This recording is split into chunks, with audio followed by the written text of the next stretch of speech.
जय श्री कृष्ण। शक्तिला एकादशी व्रत कथा। एक समय दालभ्य ऋषि ने पुलस्त्य ऋषि से पूछा कि हे महाराज, पृथ्वीलोक में मनुष्य ब्रह्महत्यादि महान पाप करते हैं, पराये धन की चोरी तथा दूसरे की उन्नति देखकर ईर्ष्या करते हैं। साथ ही अनेक प्रकार के व्यसनों में फंसे रहते हैं, फिर भी उनको नरक प्राप्त नहीं होता। इसका क्या कारण है? वे न जाने कौन सा दान पुण्य करते हैं जिससे उनके पाप नष्ट हो जाते हैं। ये सब कृपापूर्वक आप कहिए। पुलस्त्य मुनि कहने लगे कि हे महाभाग, आपने मुझसे अत्यंत गंभीर प्रश्न पूछा है। इससे संसार के जीवों का अत्यंत भला होगा। इस भेद को ब्रह्मा, विष्णु, रुद्र तथा इंद्र आदि भी नहीं जानते, परंतु मैं आपको ये गुप्त तत्व अवश्य बताऊंगा। उन्होंने कहा कि माघ मास लगते ही मनुष्य को स्नान आदि करके शुद्ध रहना चाहिए।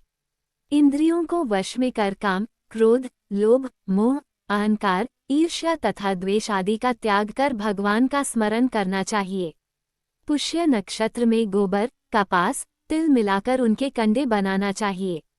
उन कंडों से 108 बार हवन करना चाहिए।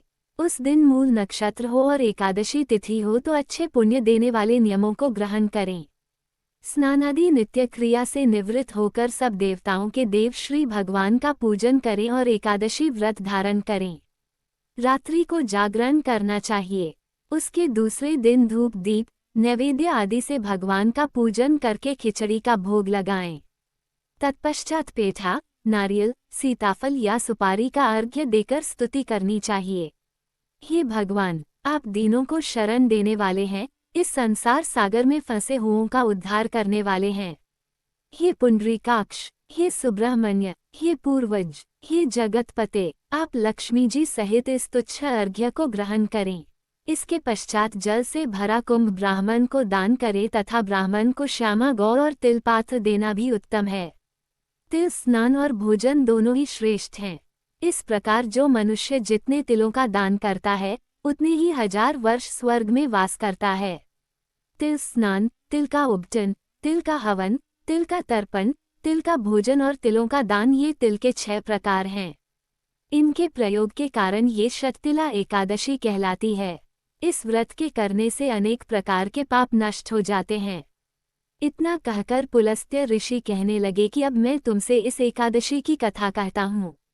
एक समय नारद जी ने भगवान श्री विष्णु से यही प्रश्न किया था और भगवान ने जो शक्तिला एकादशी का महात्म्य नारद जी से कहा सो मैं तुमसे कहता हूँ। भगवान ने नारद जी से कहा कि हे नारद, मैं तुमसे सत्य घटना कहता हूँ, ध्यानपूर्वक सुनो। प्राचीन काल में मृत्युलोक में एक ब्राह्मणी रहती थी। वह सदैव व्रत किया करती थी। एक समय वह 1 मास तक व्रत करती रही। इससे उसका शरीर अत्यंत दुर्बल हो गया। यद्यपि वह अत्यंत बुद्धिमान थी, तथापि उसने कभी देवताओं या ब्राह्मणों के निमित्त अन्न या धन का दान नहीं किया था। इससे मैंने सोचा कि ब्राह्मणी ने व्रत आदि से अपना शरीर शुद्ध कर लिया है, अब इसे विष्णुलोक तो मिल ही जाएगा, परंतु इसने कभी अन्न का दान नहीं किया, इससे इसकी तृप्ति होना कठिन है। भगवान ने आगे कहा, ऐसा सोचकर मैं भिखारी के वेश में मृत्युलोक में उस ब्राह्मणी के पास गया और उससे भिक्षा मांगी। वह ब्राह्मणी बोली, महाराज किस लिए आए हो? मैंने कहा, मुझे भिक्षा चाहिए। इस पर उसने एक मिट्टी का ढेला मेरे भिक्षा पात्र में डाल दिया। मैं उसे लेकर स्वर्ग में लौट आया। कुछ समय बाद ब्राह्मणी भी शरीर त्याग कर स्वर्ग में आ गई। उस ब्राह्मणी को मिट्टी का दान करने से स्वर्ग में सुंदर महल मिला, परंतु उसने अपने घर को अन्नादि सब सामग्रियों से शून्य पाया।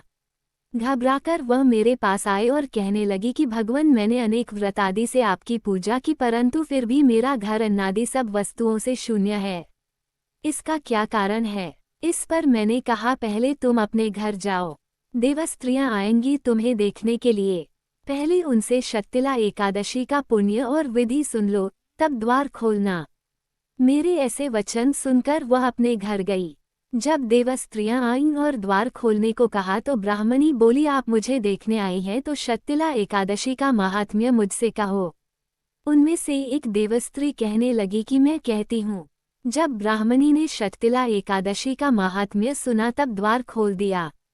देवांगनाओं ने उसको देखा कि न तो वह गांधर्वी है और न आसुरी है, वरन पहले जैसी मानुषी है। उस ब्राह्मणी ने उनके कथनानुसार शक्तिला एकादशी का व्रत किया।